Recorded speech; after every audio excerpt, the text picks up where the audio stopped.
This is a new voice for a new Scotland. IndyLive.Radio.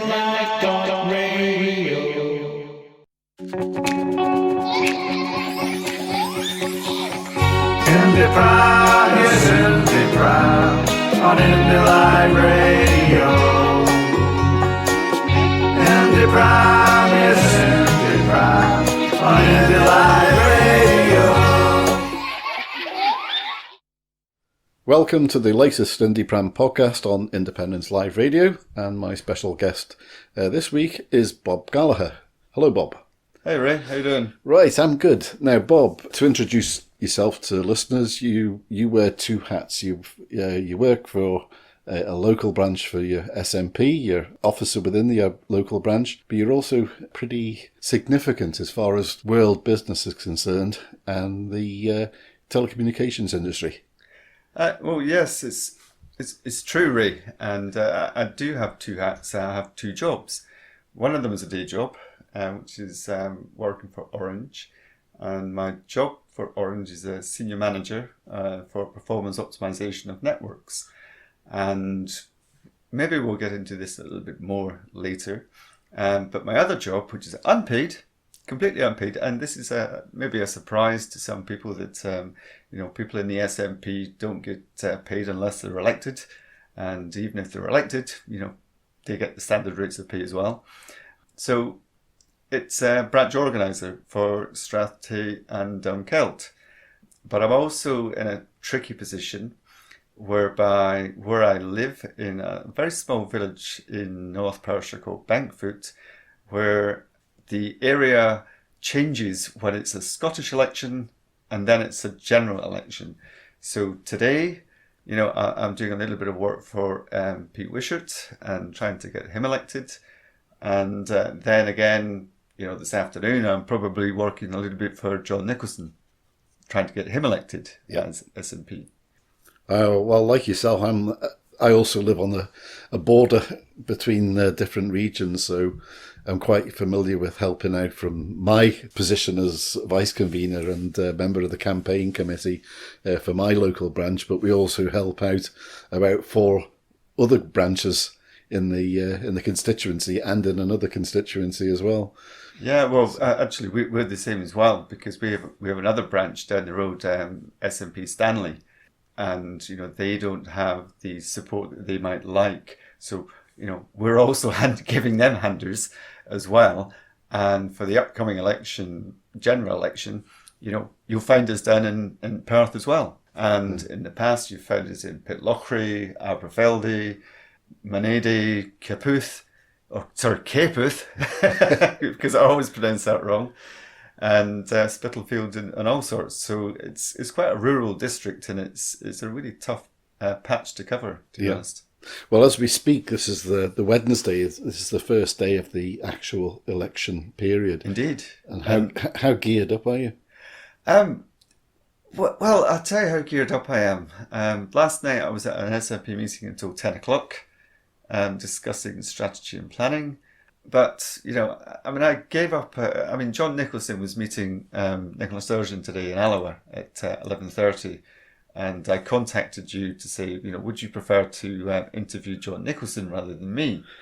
Because I'm thinking, John Nicholson is, he's standing for election. He's way more important than, a wee guy from Bankfoot that deals in world telecoms. And then you found out I'd already spoke to him. Yeah, I did, and I listened as well, and so I kind of understood the format, and I've met John. John knows who I am. Yeah. So am I geared up? Yes. And I'm super busy. I've got a day job. Last week I was giving a speech in Munich on 5G plans for Orange, and it was it's public. I did an interview there as well on camera. And, I get back on the Thursday night, and the next day I'm straight into an SNP meeting at 10 o'clock in the morning. It's what you do. It's a sense of devotion to, firstly, the job that pays the mortgage.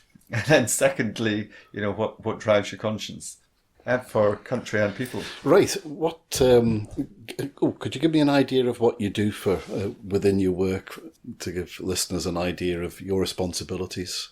Yeah, sure. So I'm actually cited as the inventor of what's called a program for testing networks and improving networks. So that's my key role, to enable networks to be the best that they can be. Obviously, primarily Orange networks. Yeah.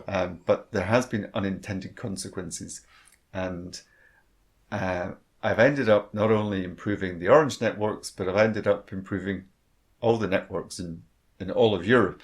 Yep. So my remit is across the whole of Europe, and also extending out to Moldova as well, which is perhaps not considered part of Europe, but it's in our region. Yep.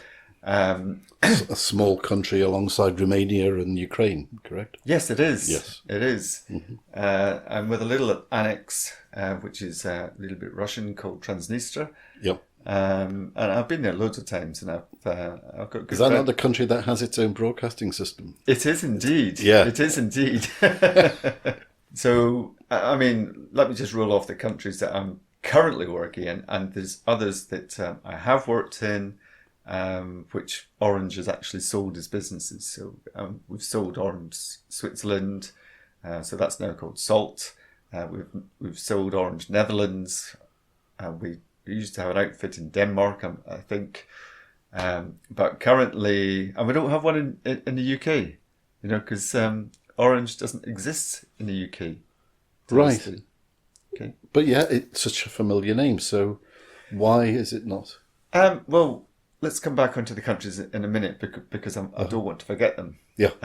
But the history of Orange was it was an imagination by a guy called Hans Snook, who was a German entrepreneur, and he built up the business in Bristol, where I used to work as well. And so he started the business, I can't remember exactly when, but anyway, fast forwarding, Orange was eventually sold to France Telecom. Right. Okay, so at that point, Orange was no longer a UK company. It was 100% owned by France Telecom. And then France Telecom eventually rebranded themselves as Orange. And believe you me, that was a really major step for a French over 100 years old company to rebrand as Orange, because it was France Telecom was an institution. Yeah. It was like BT. You'd find the phone boxes, with BT on them, etc. We had the same in France. So anyway, so there's a rebrand happened there. So Orange doesn't exist in the UK now. Orange, when it did exist in the UK, teamed up with T-Mobile. Then they became Everything Everywhere. And of course, one of the strange things is working for a company like that. I mean, I wasn't working for them because I work for the corporate French side. Is that everyone's like, what does Everything Everywhere mean? Yeah. What a strange name. But the name is stuck. It's now been rebranded EE. And even yesterday, I learned a new thing. I've seen a new shop being with new signage that says EE and BT on it at the same time. So possibly EE will then be rebranded BT. Wow. Well, I've learned something anyway today. EE, what EE stood for? I'm with them, but I never realised what the EE stood for. Yeah, well, we'll get on to this in a bit, but I mean, they're a good company. I mean, I've still got friends that work in Bristol, London, and I'm a known person to them. They've taken my work and adapted it for themselves in terms of benchmarking standards and testing networks. Because one of the things that I did do at the beginning was when I invented this methodology of how to assess network quality, it was free for everyone to use. So I had people from Bristol in the UK, in England, saying, can we pinch your standards? And I said, yeah, of course you can. I had a phone call from the Chief Technology Officer of Côte d'Ivoire, a French guy called Pascal Perouse, and he said, do you mind if I use your work? I said, no, carry on, please. That's what it's there for. And So it's been an what evolution. does it take then to make a network for telecommunications network the best it can possibly be? Because obviously I'm thinking just now is how good can it get in a future Scotland? What would it actually take when you consider that areas that are struggling, especially in remoter areas? Well, that's an interesting question, and it's a very complicated question, to be honest. But I'm sure it's something that listeners would have the same question on the tip of their tongue. So. It's true. It's true. So let me take you through a few of the basics. So you have two kinds of services, essentially, and I'll split them into voice and data. Data is obviously something that is, gone through the roof since the invention of the smartphone. Yeah. Okay. I remember the days when I went to my vice president of networks and said, "Yeah, we need to do some work with these this new smartphone here from Nokia." And it was the N95. It was the world's first smartphone. And he said, "Bob, don't be stupid. It's like a small computer. These will never catch on." 1 year later, the iPhone came out. Yeah. Yeah. And, he had one immediately. And bingo, the world went boom. So we have voice and data. And how do you assess networks? Well, obviously, reliability is extremely key. So you have to make sure that, you have a connection all of the time. You've got a connection to the network, but also a connection to data services, so voice services and data services. But also speed is key as well. So what my evolution in standards did was it brought all these things together. So we have categories of popular data services, so accessing the internet, accessing popular websites, and it's done individually by country. Okay. Right. And we pick a latest up-to-date smartphone, like, for example, the Samsung Galaxy S9 or S10. And we will use that across everywhere. So the standardization, we've got complete comparability.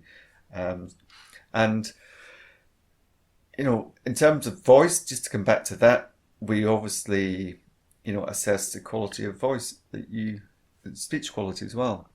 So, and there are international standards looking at these. So we're using two versions. Obviously, there's the International Telecoms Union standards, and so the derived standards of how to develop telecoms services. And also we have the European Telecom Standards Institute to use as well. So, I'm very fortunate to be involved in ETSI. I'm actually rapporteur or information gatherer in English for 5G benchmarking. So Throughout the world? Yeah. Wow. So, it was a bit strange. This was agreed, I think this was agreed in Edinburgh. They were looking for, it's a voluntary position again, because it's another job on top of the day job. Yeah. But I got the blessing from my company to do it, and I'm obviously doing it for the good of Orange. But it's a nice thing to have for Scotland as well. I think a wee guy in Bankfoot, doing world standard work. Yeah. And setting the pace. Uh-huh. So, I'm privy to an awful lot of information, and when information is public, I'm always happy to share it. Mm-hmm.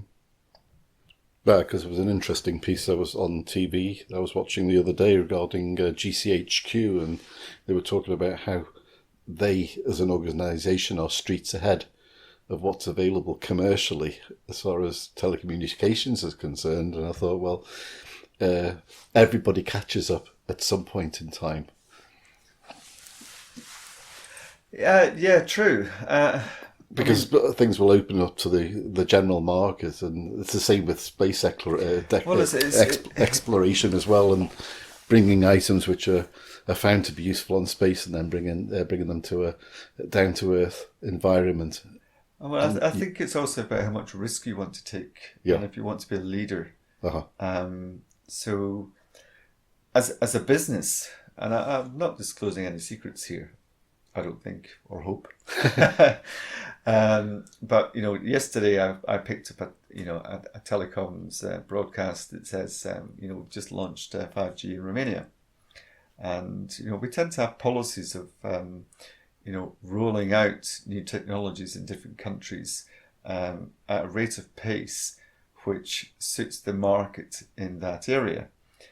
So we might want to be innovative in Romania, for example, where spectrum allocation is much, much freer than in the likes of the UK and indeed Scotland, because Scotland is a bit of a unique case because we're governed by the UK Ofcom regulatory authorities, and personally I think we get a bad deal from that.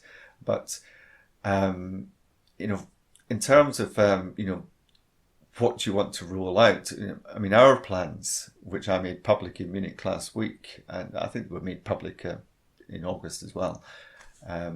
So it was a representation just by a different guy. So we're being cautious. We're doing a shed load of work in the background, in terms of testing and making sure everything is right. But how can I put it? We're being cautious. So our rollout program in Orange wouldn't happen until 2020. In reality, new handsets are just going onto the market almost as we speak. There's only half a dozen or a dozen handsets available. In Romania, for example, there's a special deal where it's signed up with Samsung, so that you can only get 5G with an Orange Samsung phone.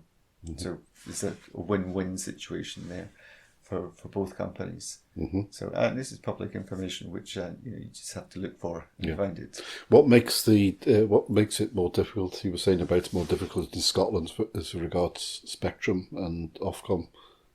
Why is that? Well, it's quite odd because it's not particularly odd, but it's odd to my mind. But what we have is a situation where we have Scotland is a country of something like 5.4 million people. It's roughly 1/3 of the landmass of the UK, and you have a set of regulations designed to meet 60 million people living south of Scotland. Yeah, and it's a different geography, different topology, and we have far more rural areas, for example.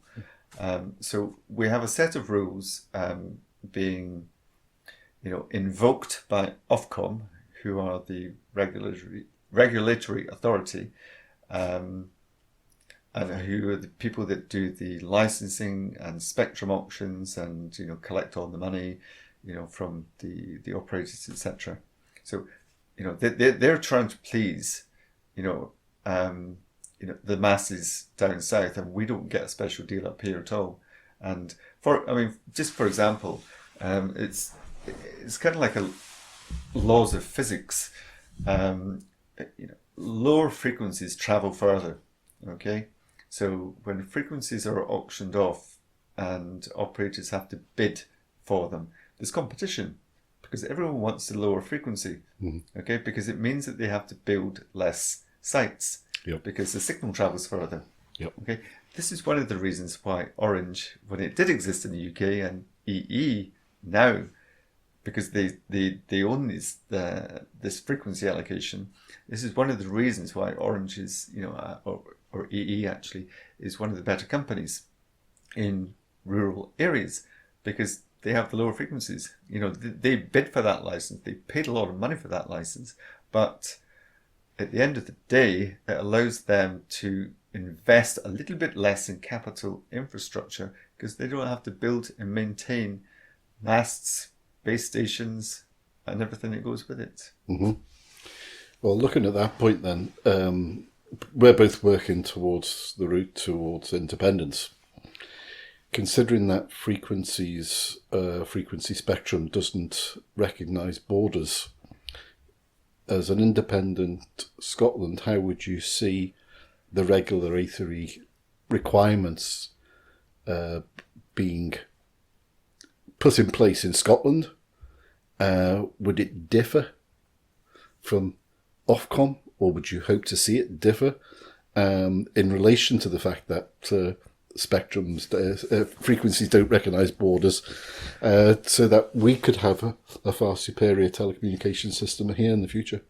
Well, I've got no doubt that Scotland as a nation would do something different. We are as a nation far more challenging, and it's one of the reasons we're being held back, because we tend to set higher standards, and in telecoms I don't see that changing either. We have a digital department within the Scottish Government. They have innovations, they have plans for site sharing and stuff like this.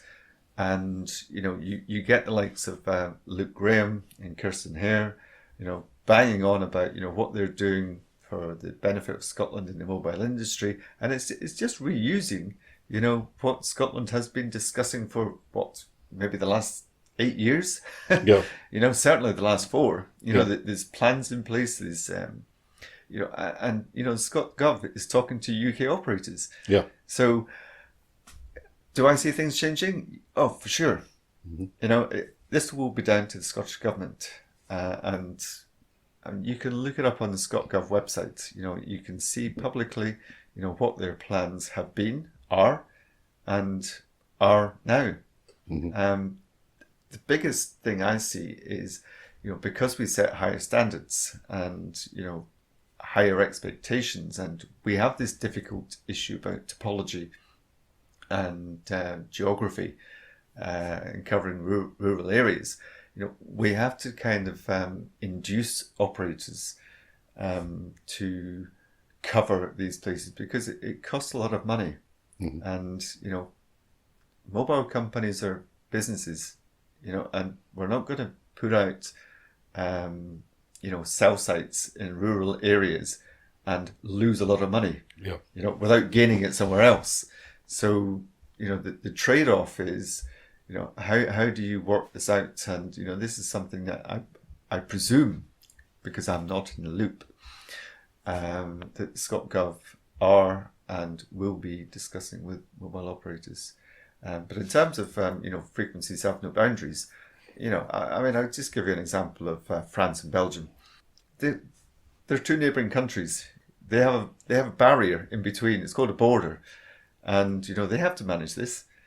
The international business of telecoms has to manage frequency separation, and we have things called GAR bands in place, and this is a safety zone, mm-hmm.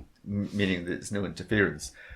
Sometimes you get a little bit of jiggery-pokery going on, where one operator, I've seen it in the past in Switzerland, particularly in Geneva, one operator blasts out a massive radio signal to drown out the other operators and gain advantage.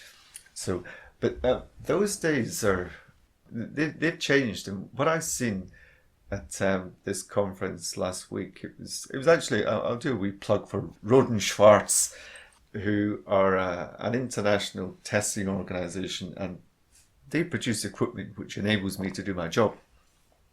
And it was them that invited me across there. But I think one of the key things that I did see was, and I sensed it, and I heard it, and I seen it, it was a convergence of minds. It was a convergence, it was a room of, I think the room capacity was 120 people, and that was it. We couldn't get any more in. We had 120 people from China, from South Africa, Scotland. I was really pleased to be introduced as coming from Scotland, and I'm always singing Scotland position. So, and I sold the unique USP as well about not having a card in the game, because I don't represent a UK network. I'm representing an international business. So it was a sense of convergence, I think, that I've seen, and in terms of that, what I did see was people are thinking the same. It's one of the things that I did back in 2004 was I was given the job of Bob go and get the operators of Orange to tell us how good they are. And I said, okay, so how do I do this? So I had to get 7 or 8 operators around the table, get everyone to agree. And you can imagine it's a multinational company. You've got 8 companies with their own profit and loss accounts, and they've got their own opinions, and they've got their own cultures as well. So you had a French culture, you had a Polish culture, you had a Romanian culture, you had a Spanish. In fact, we didn't have a Spanish culture back then because we didn't own anything in Spain. But anyway, I'll come on to that. But we had Swiss, we've had Austrian, we've had Netherlands, Belgian, Moldovan. We've even had Armenian. So trying to blend all these cultures and visions together to make an agreement is extremely difficult, and it probably took about 2 years to actually make happen. And boy, oh boy, when you say you're going to do something, and you're trying to force something through, and I got consensus in a particular way, because obviously when I was just saying there about the companies not agreeing with each other, we had camps. Camp 1 had 2 companies in it and said we should do it this way. Camp 2 had 3 companies in it, said we don't agree with Camp 1, we want to do it this way. And then we had Camp 3 with the rest of them in it and said, you're both wrong, this is the way it should be done. And then you had me, the only Scottish guy. In fact, I was the only guy doing it. I was on my own. Yeah. And it was a brand new thing. So I basically just thought, how am I going to manage this? And my solution was to use international standards. And that was what I did. I used ITU and ETSI standards and said, look, if you guys in Orange, want to disagree with the rest of the world, it's up to you. But come back and tell me why. And in the end, they didn't, because they couldn't, or didn't want to anyway. So we rolled the program out across multiple countries. I had a budget of €1 million odd, etc. And we got the results back, and what happened next? Bang, challenge. We think you're doing something wrong here. However, one of my principles in life is to be scrupulous and open and honest with whatever I'm doing. And I was just upfront about everything. I said, okay, sometimes I'm going to make a mistake because I'm not a perfect person. But, if you can find a hole in this work I do, then just show me. Here's all the information. It's all at your fingertips. And basically, I was right. Yeah, nobody could find a fault. Yeah. So you're well placed in the future for being advisor to governments and committees and companies regarding telecommunications needs in Scotland. Well, I suppose so. I'm already sharing some information with some people. Right. Well, 5G been in the news more recently. Could you give me more information on 5G and what's your thoughts regarding its implementation and obviously the stories of its safety? Well, maybe you don't know, but do you know we've actually started work on 6G? No, I didn't. Yeah. It seems like you haven't got the 4G roll. Communications hasn't been rolled out completely in 4G, and we've talked about 5G, and now you're telling me about 6G. Yeah, well, I'm saying that as a precursor to talking about 5G, because actually 5G isn't new. 5G is about 15 years old. Really? And it takes about that long to bring along a new evolution in telecom standards, because basically you're having to get all of the vendors in the world, all of the operators in the world, and all of the governments in the world to come to some agreement, which is why you have these boards called the European Telecom Standards Institute, and you have the ITU, the International Telecoms Union. So everything takes a lot of time. So 5G for me, it's going to be new for us. We just announced yesterday, I think, it's going live in Romania. We've got test sites, we've got development sites, we've been testing it to pieces, and making sure that it works. Because we have to integrate it. It has to be backwards compatible to 4G as well. So if you don't have a 5G signal, then you will still your device will still pick up and make calls or surf the net on 4G or 3G or 2G.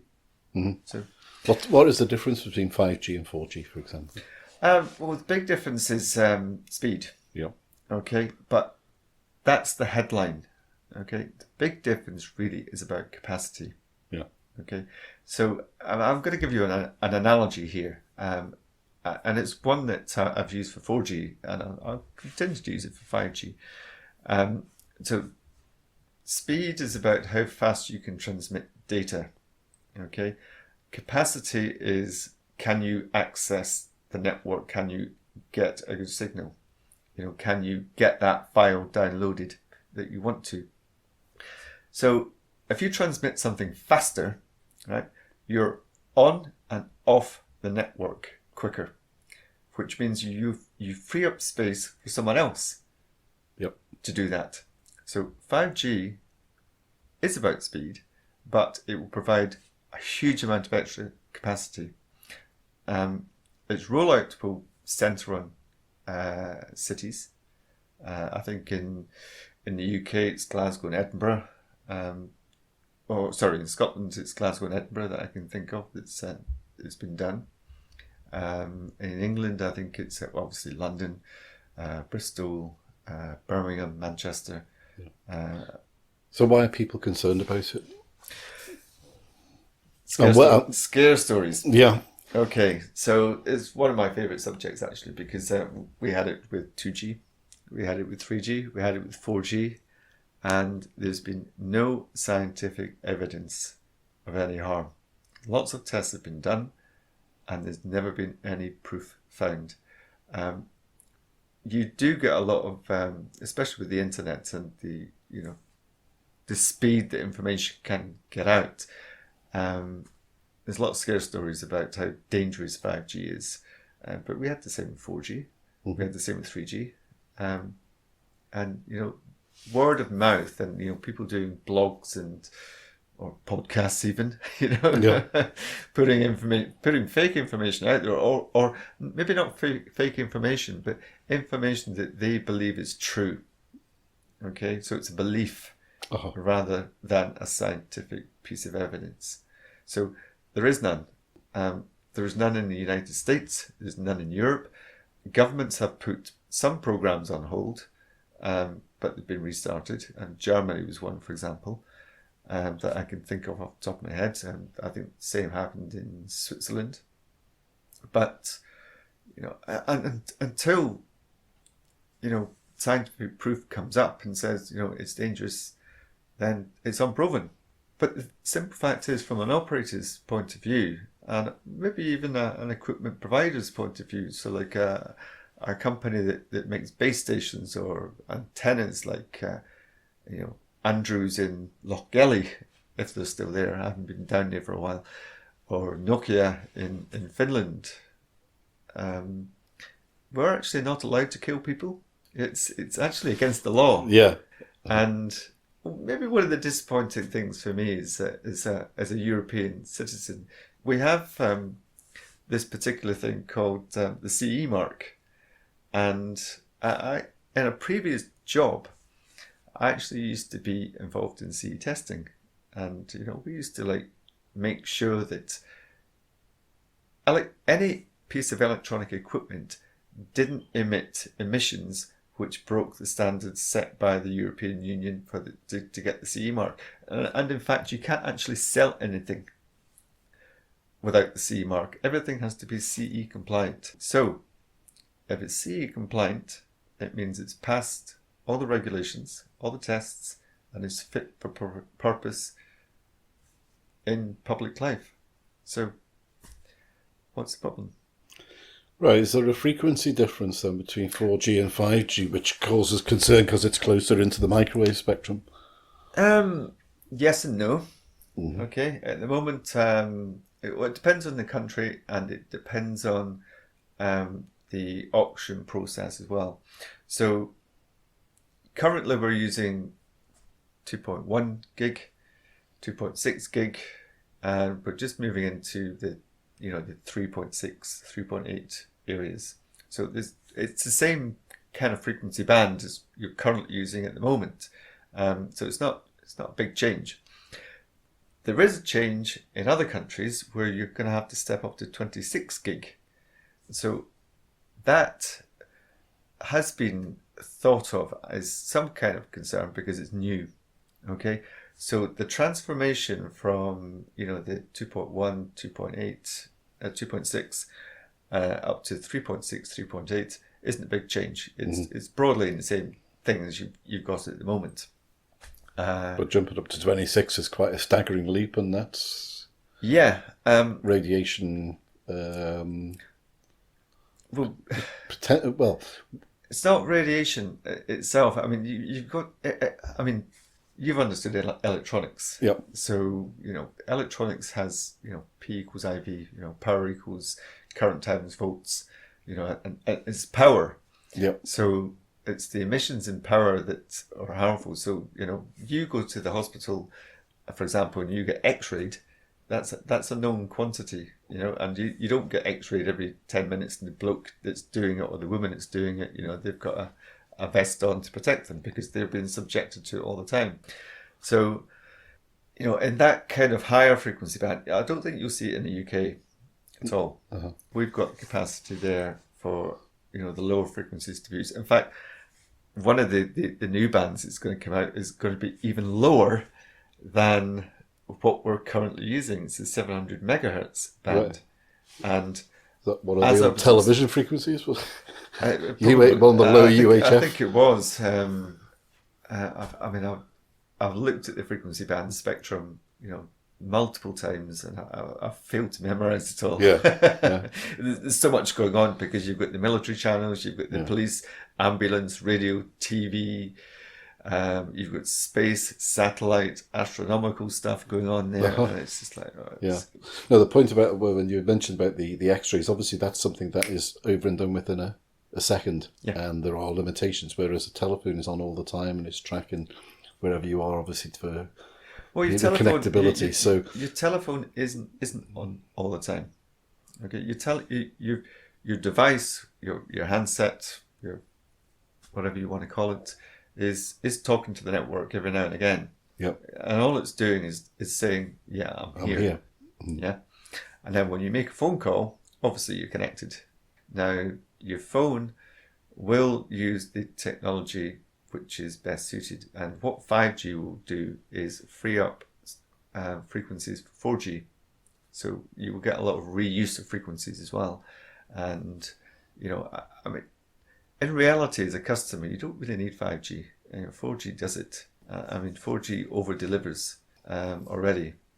But what I was saying earlier about 5G bringing capacity, it will just enable, a lot more users to get a lot more connection. So in terms of... an analogy is... I forgot the analogy from earlier.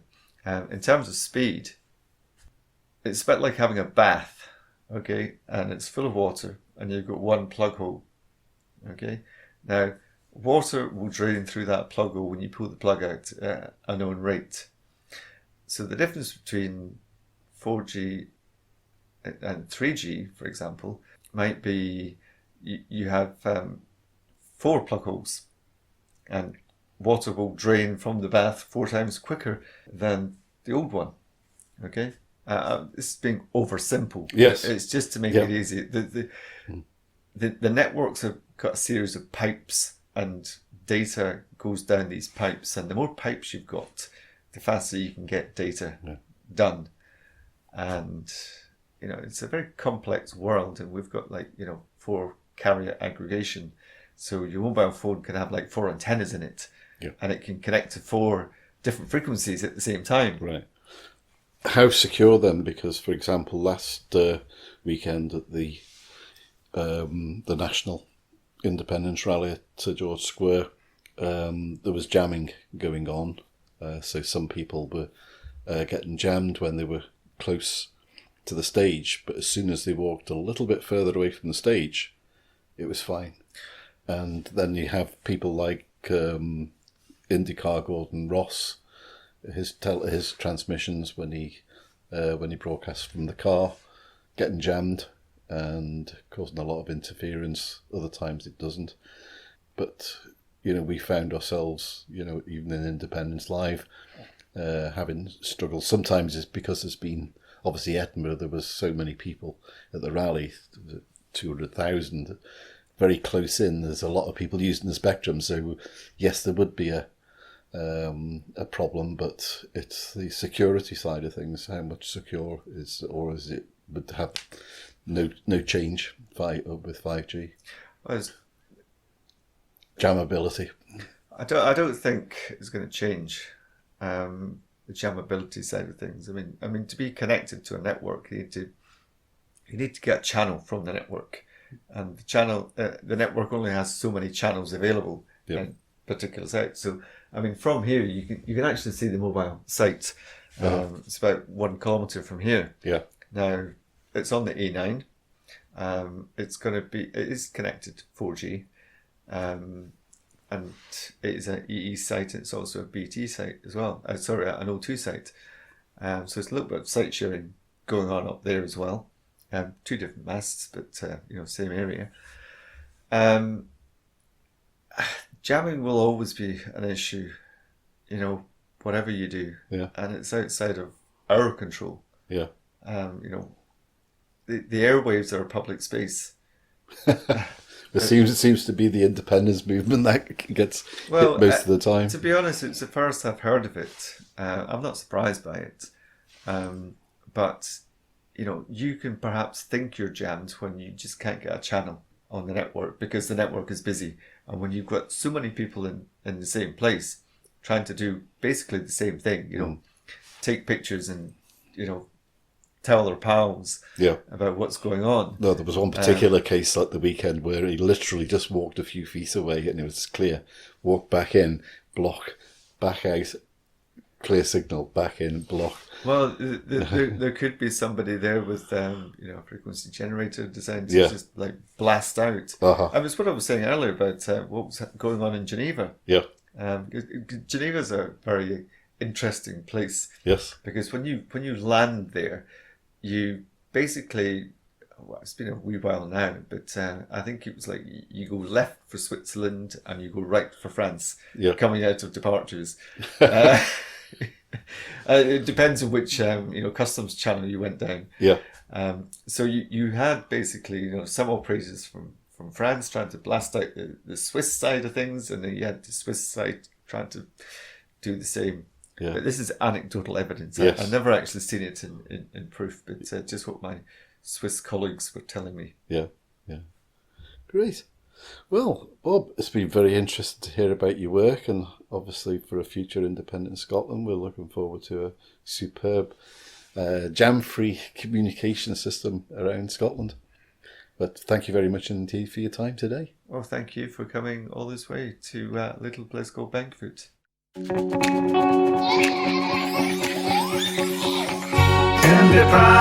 yes, IndyPram, on IndyLive.Radio. IndyPram, yes, IndyPram, on IndyLive.Radio.